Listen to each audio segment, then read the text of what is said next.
Mate, you have lost the plot. You want to move houses because you want a bigger bedroom slash bigger wardrobe. You've lost your mind.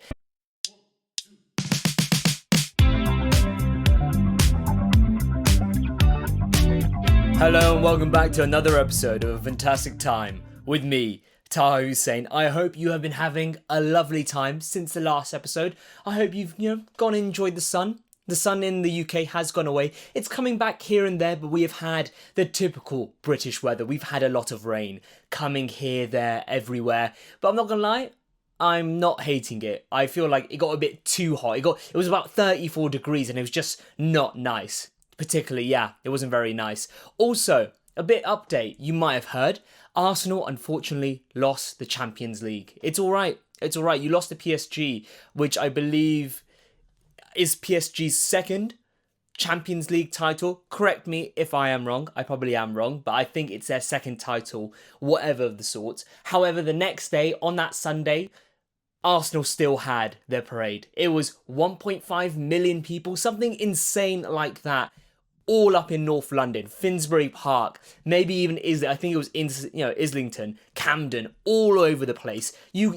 The streets were painted red. People who had no business wearing Arsenal t-shirts and kits were wearing Arsenal t-shirts and kits, caps, everything of the sorts. People were just painting the town red, quite literally, jumping onto traffic cones, traffic lights, buses, and they had the big parade. They still had a good time. If they won the Champions League on top of the Premier League, we would not have heard, I'm not sure, the end of it for the next 30 years, possibly. It might have been something of the sort. It would have been a 30-year run of, yes, but remember that time we won both the Premier League and the Champions League. Yes, that was a time, and you guys didn't win anything. How sad, how terrible. However, congratulations to them. I hope you had a brilliant parade. The parade was, I think, about a week ago, but still, I'm just sending out my congratulations. But currently, I think the biggest sporting event right now, after the whole Champions League and Premier League thing, has to be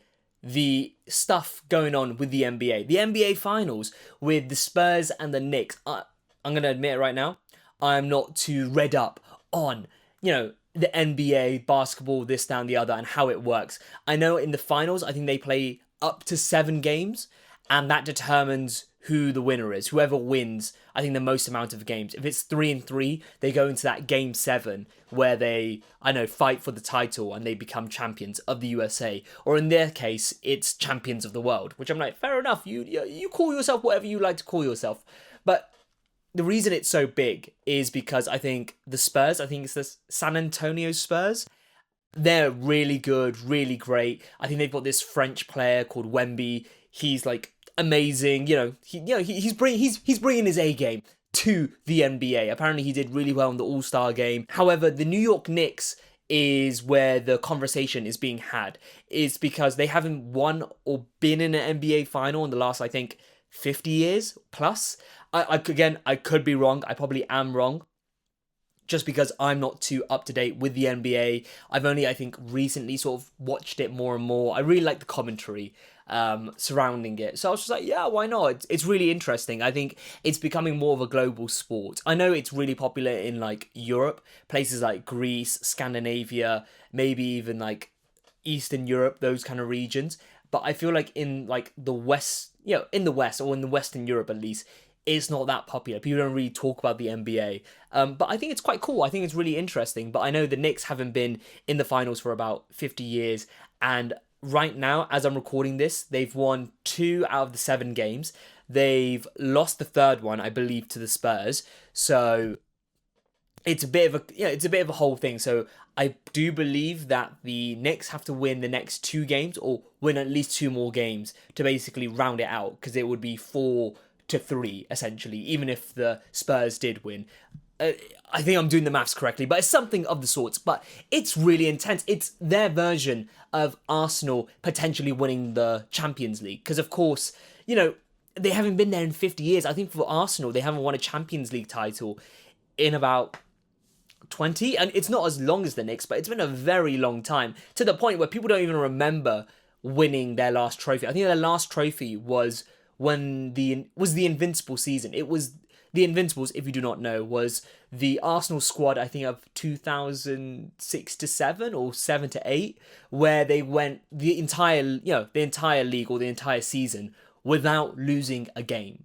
They drew or they won. They were invincible, essentially. And they won the Premier League, which was amazing. So, yes, I hope the Knicks do win. I feel like the Knicks are basically the American version of Arsenal right now. It's the city trying to win back its pride, its parade, its glory days, if you will. If they do win, best believe the streets of New York will be painted blue and orange. I think those are the colours. They're going to be painted blue and orange, which is quite interesting because Arsenal, which I think is their counterpart in the UK for this season of sports, is red. So it's the red and blue. It's the underdogs. It's these previous champions who are past their heyday or past their glory days, trying to reclaim a trophy and reclaim their throne at the very top, which I really like. I love that narrative. And you best believe that they're probably going to make some sort of, I don't know, film about it or movie in like 10 years, being like, yeah, the Knicks, they haven't won a championship in 50 years. And, all these NBA, interviewers and, like insiders and analysts are doubting them. And they somehow made their way all the way to the final and they won. That's only if they do win. I hope they do because I do love a good underdog story. But yes, that's my little sports update. I'm not sure when this became a sports podcast, but I was just like, let me throw that out because I'm quite interested in it. Another thing that has caught my attention in the last few weeks has been Desi Bling. If you do not know what Desi Bling is, don't you worry. It is a spin-off show of Bling Empire, which you might have seen on Netflix. It basically focuses on the ultra-rich in LA, concerning the East Asian / Southeast Asian population, who they are, some of, like the socialites, what industry they're in, if they're heirs, heiresses, where the fortunes come from, or if they're just social climbers. And it just shows them sort of just living the high life in LA. That's basically Bling Empire. It's a really trashy, really gaudy, I'd say, really gaudy show about rich people who are very flashy, showing off their money and living in LA. But it became so popular on Netflix that, of course, they had a second season. But on top of that, they did a spin-off show, which is Bling Empire New York, which focuses on a billionaire heiress moving to New York and that kind of region, and her sort of hanging out with the East Asian / Southeast Asian population within New York and how they live and how they do things over there. And that became so popular that they did a Dubai version called Dubai Bling. And Dubai Bling was, think Bling Empire, New York and LA, but on steroids. Like, they had money. Like, there was one woman on that show who, her whole character arc, if you want to call it that, throughout the entire series was, or at least that first series, or the few episodes that I saw, was her husband wants another baby. Because they've got one baby, he wants another baby. I was like, okay, cool, that's fair enough. Like, you want to expand your family. And for her, she was like, I'll give you another kid if we can move houses. I was just like, okay, maybe they don't have enough room. These millionaires, multi-millionaires who, have lavish Lamborghinis and diamond rings, this, that, and the other.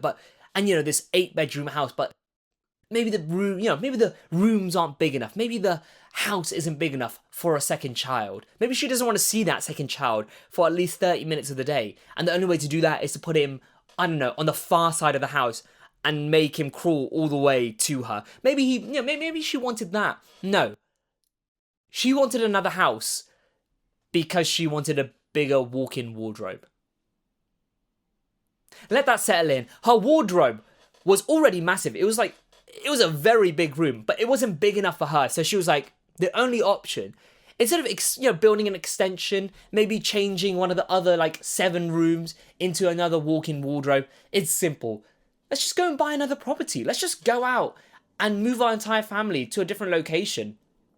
And one of the ladies who's part of, Dubai Bling is a real estate agent. She calls herself the Queen of Versace. And I'm not sure if Versace actually approved of this, if they let her be the queen of their company. I'm not sure. You must go and ask them. I haven't checked out the website. It might be true.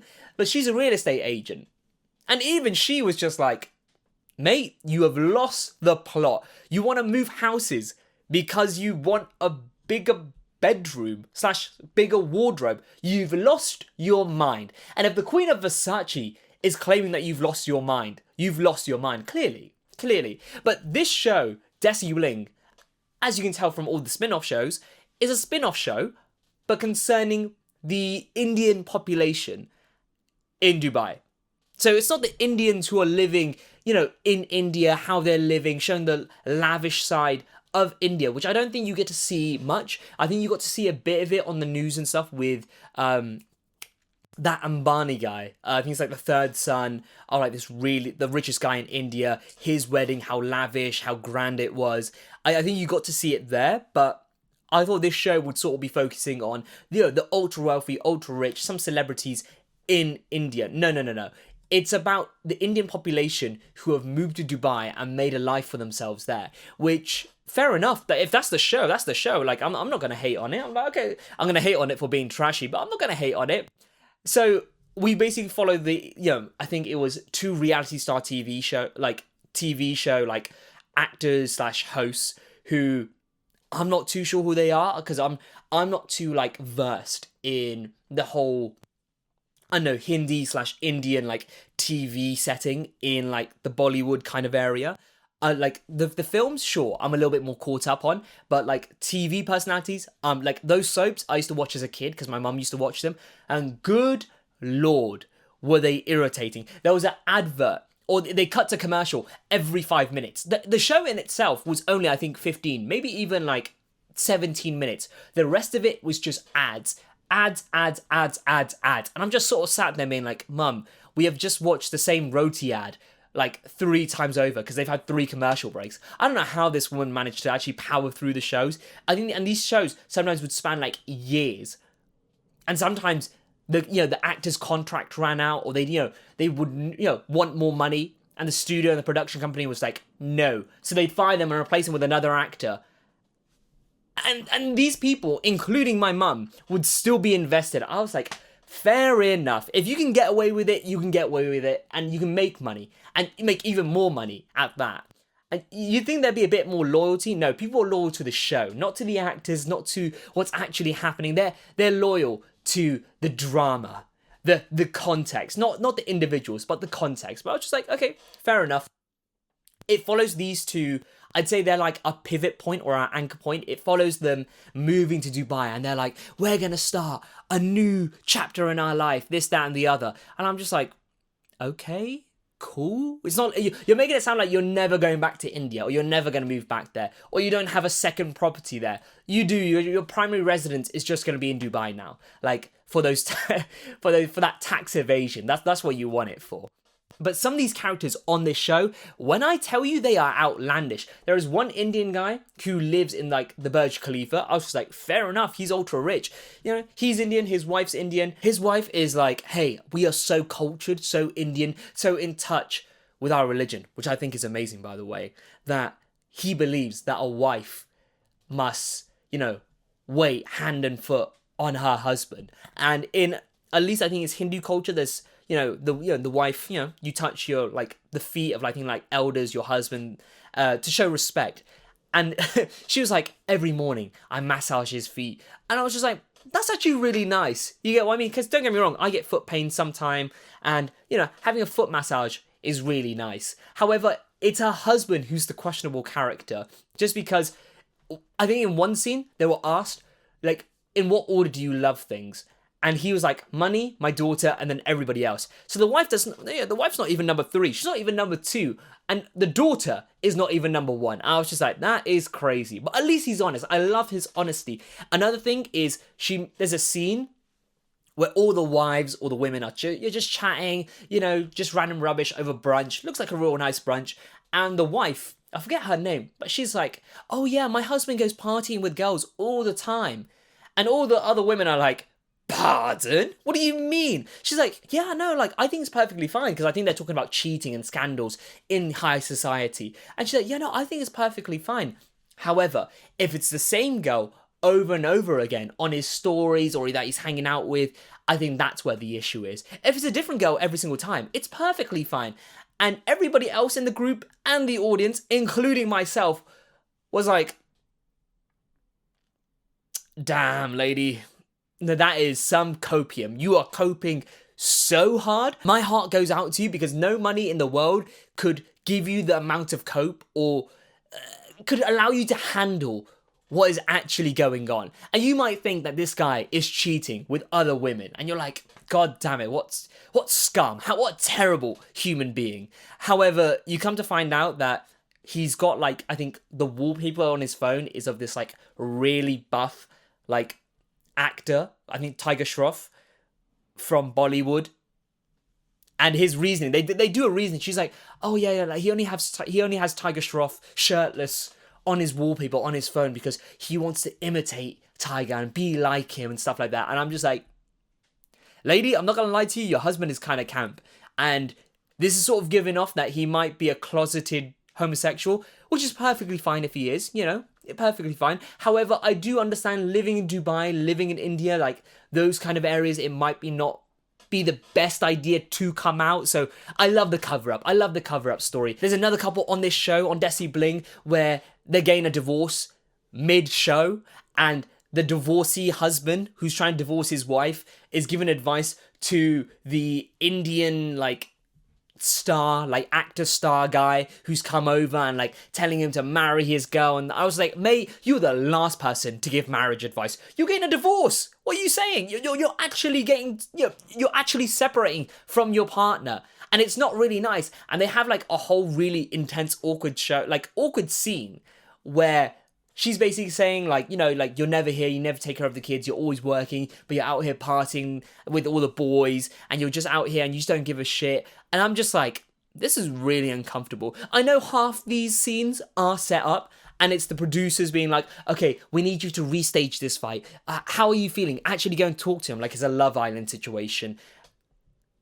But still, it's really uncomfortable. However, I don't recommend watching the show. Do not watch the show. Do not give them the views on Netflix. Unless you're really into the show, then give them the views. Why not? You might as well. However, if you watch the snippets on YouTube, on TikTok, on Instagram, it is perfection. I'm not going to lie, I think I've admitted it on here. Reality TV is a guilty pleasure. However, I don't think I've got the stomach or the mental capacity anymore to actually go through the entire episode. I think there was a time in my life where I could watch a whole Love Island episode for a straight hour and be like, okay, yeah, this is brain rot TV, but I can handle it. I can actually power through it. Nowadays, I don't think I can make 20 minutes. I think after 20 minutes, I'd have to take a break, a half an hour break, and then come back and watch the next 20 minutes. So I think the entire show, or at least one episode, would take me at least 3 hours to watch. It's not a very good, it's not a very good, time conversion, unfortunately. So personally, do not watch it. However, watch the clips on TikTok, YouTube, and Instagram, because it is some sort of perfection. I tell you now. Also, if you haven't noticed, but I've been waving my hand around and I've got a plaster on my knuckle. I hurt myself in the gym, which is kind of terrible. I also pulled a muscle in the gym last week, so my workouts have been utterly awful, where I can't lift the dumbbell properly and I'm having to take some time off, which honestly makes me kind of like, okay, what am I going to do with my time? Or I feel kind of lazy, or I kind of feel kind of unfit. When you feel unfit, if you go to the gym or if you work out or do any kind of physical activity, when you stop doing it for like a week or week and a bit, you just kind of feel, or it's not the fact that you're not doing it for a week, but you're not doing it to your best ability, or you're not doing it to the max, or what you're usually doing. You just feel off. And that's what I'm feeling. Like, you get this little injury on your arm, you pull a muscle, and you're thinking, yeah, it's nothing. Like, it'll go away within a day, within 2 days. And then it doesn't. And then it keeps persisting. And then it starts aching. And when it's cold and raining, I didn't really realize this. I used to hear, like, I don't know, people older than me who were there, in their 30s or 35 or 40s. And if they were aching or had an ache or had a soreness of some sorts, if it was raining and if it was cold, they'd be like, it's getting worse. And I'd be sort of sat there being like, you're chatting absolute nonsense. The weather has no effect on your joints or on your muscles. I was so wrong. I turned 25 and I was just like, why is my arm throbbing still? It has been a week. Especially when it's raining and it's cold, I'm just like, stop. And this actually has to... This isn't a joke. I've been rubbing deep heat into my arm. And deep heat Like, nothing happens at first, and then it burns. And that's not even the worst bit about deep heat. It's the smell. The smell of deep heat is just something else. You're just sat there being like, this is stinking up the room. Especially when you have to go to work or go outside and meet somebody or just go to the shop to go and grab some milk. And you're like, I need to put deodorant on. I need to put perfume on, which you should be doing already, but you need to put an extra layer just to mask all that deep heat that's just, exuding from your soreness and from your body. It's terrible, but yeah, that's what's sort of happening with me, unfortunately. Another thing that's happening with me is recently I've just gone to watch the Michael Jackson film, or Michael film. I'm not sure if I talked about it in my last podcast. If I did, great. If I didn't, well, I'm going to talk about it here.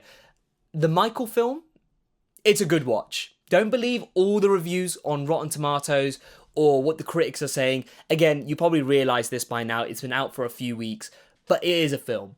Don't get me wrong, there's a lot of musical numbers, which in a Michael Jackson biopic, that's what you're here for. And I think it's his nephew who's depicting him.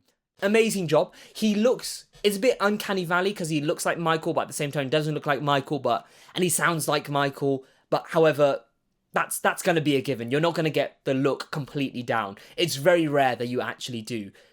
But the film in itself, it's not a massive deep dive into Michael Jackson's life, but it's sort of, I think the spark notes or the cliff notes, if you're an American, it sort of gives you an idea about his childhood, what it was like. It was rough. His dad, Joe Jackson, would beat him constantly. I guess, they were poor, they were underprivileged, and it was intense, and he would just drill them till they were absolutely tired, exhausted from playing music, from rehearsing. They'd come back from a gig in one scene, and immediately he'd be like, well, you need to go and practice.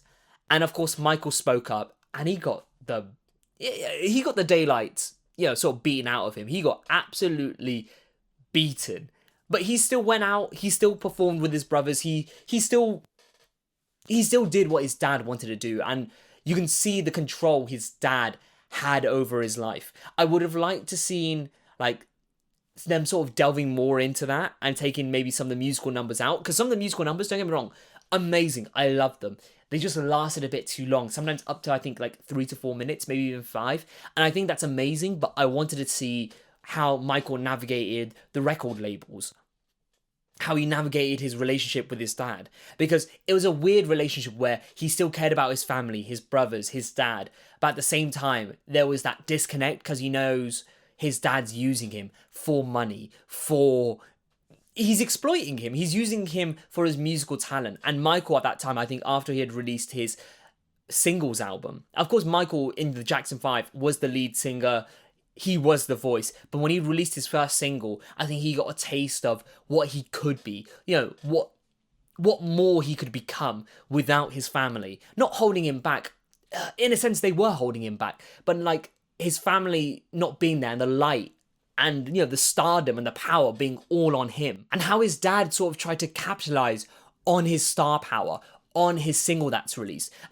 Again, I'm going to spoil it a bit. As soon as his single released, it's doing the numbers and all that. His dad is immediately thinking, oh, how can I bring him back into the fold, into the Jackson family and keep us as a unit? It's not Michael by himself. It's all of us together doing an amazing thing. And, we're a musical family. And I'm just like, mate, he's trying to do his own thing. Of course, they depict him in a really negative light, his dad, Joe Jackson, because he's just abusive and exploitative, and he doesn't really give a shit about I think he does give a shit about Michael because that's his son. However, I think a part of him wants the money, wants the hunger, wants to... I think that it would have been really nice if they looked into Joe Jackson's psychology a bit more. Again, I know it's a Michael biopic, but to see how money hungry and success hungry he was borderline scary, in the sense of he just didn't care. I think after the whole Pepsi incident where Michael, which I didn't know personally growing up, that he had third-degree burns on his scalp and, they had to, I think, graft hair on there or he had to wear a wig. His dad in the hospital was like, okay, yeah, but when can he perform? When can he go back on stage? When can he be with his family and, make us some more money? And I was just like, mate, Like, give it a rest. Your son is in hospital. He's just been delivered, 3rd-degree burns, and he's in a painful situation. Bear in mind, this is because of you, because he was going to go on his solo tour or whatever, and you emotionally blackmailed him into being part of the Jackson 5 and doing, I think it was called the Victory Tour. And, credits to Michael, he did the Victory Tour, but at the end of it, he's like, nah, I'm going to do my own thing and go solo properly. And it ends at the end of the Bad Tour. Well, I say at the end of the Bad Tour, it ends at the start of the Bad Tour when he writes his single Bad. However, you don't really get to see like how we got to that point. I hope they explore that in the second film, because they do say at the very end, they did an Avengers, they pulled a Marvel, and they were like, Michael will return. And I'm like, okay, amazing, so there's a second film. There was always meant to be, like, I think 2 films. I think people didn't realise that, and 2, I think people thought it would be a super deep dive biopic. I don't think it was ever going to be like that, just because I think it is made by his estate, and 2, it does have his nephew in it, and I didn't think they were going to cover like the allegations and the legal stuff. I think they might do next time around in the second film, but that is very hit or miss. We're going to have to wait and see for that. If you had to ask me if you should go and watch the film, I think you should. If you love Michael Jackson, or if you want to learn a little bit more about him, I think it's a good watch. And the musical numbers, I think they're brilliant as well. They're just a really good watch, a really good show. And yeah, I think it's a good 2 hours long, maybe a little bit longer, but I didn't feel it personally. Like, I was just more enthralled in, the musical numbers, in Joe Jackson and his relationship with Michael's journey with himself, with his own looks, with his own musical career, with his own identity, and how he sort of prevailed into getting his own solo career. I think it's a really good watch. You should go and watch it. Yeah, that was my film recommendation of this episode. I think Michael is a very good film. Again, go and watch it in cinemas. I think you'll get the most out of it. It is a bit of a spectacle, especially when like Billie Jean's is playing, and I'm a partial to a bit of Billie Jean's. I really love it. But when that's playing, it's amazing. It's great. But to sort of move on from that, and again, it's sort of back to me, I'm going to talk a bit about inspiration, because I think the film did sort of it did sort of inspire me in terms of like what I'm doing with my time, because whenever he's got like the time to make music or to write, he's always doing it, and I feel like I just haven't been doing that, especially with the pod or with my acting or anything of the sorts. I feel like I could be doing more, and I know some people might sit there and be like, well, you are doing enough, where in my head I'm like, well, I could be releasing an episode every single week like it says in the title. That could be really nice. I think I sort of keep it there to just sort of keep myself accountable. It has not worked at all. However, it's sort of keep me accountable in the sense of I'm uploading an episode every 2 weeks. But I know I've got the ability to do it every week, and I think I need to start doing that. Especially with the short form content, I feel like that could be coming out a lot more quickly. I just haven't gotten around doing it, just because I think I'm still teaching myself and it's a bit of laziness. And I've just sort of just been listening to some podcasts in terms of time, and it's quite interesting when you have the most amount of time available to you, you just slack. You just become lazy. You don't do it. You're like, oh, I'll do it next time. I'll do it tomorrow. I'll do it in a few hours, instead of being like, I'll do it now. But it's funny when you're working that 9 to 5, when you don't have any time, when you don't have any like resources to you, that's when you work the hardest, and that's when you're moaning about, oh, I wish I had more time. Well, you did have more time, but you're just not doing what you're supposed to do. And I feel like I've been sort of letting the side down in that sense. I'm not sure if you felt that, but I don't know, I've been listening to like some self-help podcasts and, business podcasts where they're talking about, it's funny how when you do have the time, you just slack off the most. And for me, it's about sort of maximizing my time now. So hopefully I will get this episode out real quickly, and then you will see some short form content. I know I've been saying this for the last few episodes, for the last few months. I know I've been releasing, episodes sporadically throughout like this entire time I've been doing it. And I know I'm talking about it on the pod, but I feel like me talking about it on the pod is keeping me accountable. And I know some of the episodes can be a bit like all over the place, and for me, it's to keep doing it, and the more I do it, the more I can streamline it. And it's the old adage of the more you do something, the better you'll get at it. Like, it might not be obvious and it might be subtle and it might only be a percent, but that percent is worth so much. I know it's a bit weird me going off on a random tangent about inspiration after giving a Michael Jackson recommendation. However, I thought it might be the best time to do it because the film did sort of inspire me to be like, hey, I need to work harder. And I know it's a random film to do that, but I've been listening to a bunch of podcasts and I thought, hey, this is to keep myself accountable and this is to keep all of you accountable. So if you're out there wondering, procrastinating about a project, going to see a friend, going to do a project or going to work or whatever, go and do it. Just because you've got all the time in the world doesn't mean you should take all the time in the world to do it. Do it immediately because that might inspire you to do the next thing and the next thing and the next thing. And if you do have any recommendations, any videos or any services that I could use or watch to make my own videos better, please let me know. And hopefully, again, you'll see those shorts on my social media, on YouTube, whatever, on TikTok. And hopefully they'll be of decent quality as well. Because, my thing is to always improve. And, to make the best quality content for anybody watching. And sorry I went on that random tangent about trying to be better or trying to do better. But again, I feel like if I talk about it, if I put it out into the world, it might help somebody else out.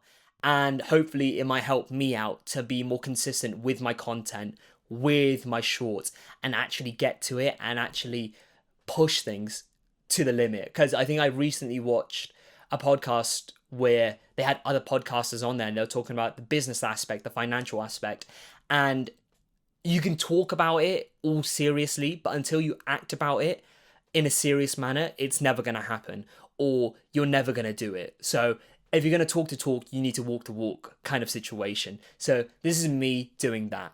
But yes, I think I might leave the episode on that little tangent, on that little inspirational note. Thank you for watching another episode of A Fantastic Time with me, Taher Houssain.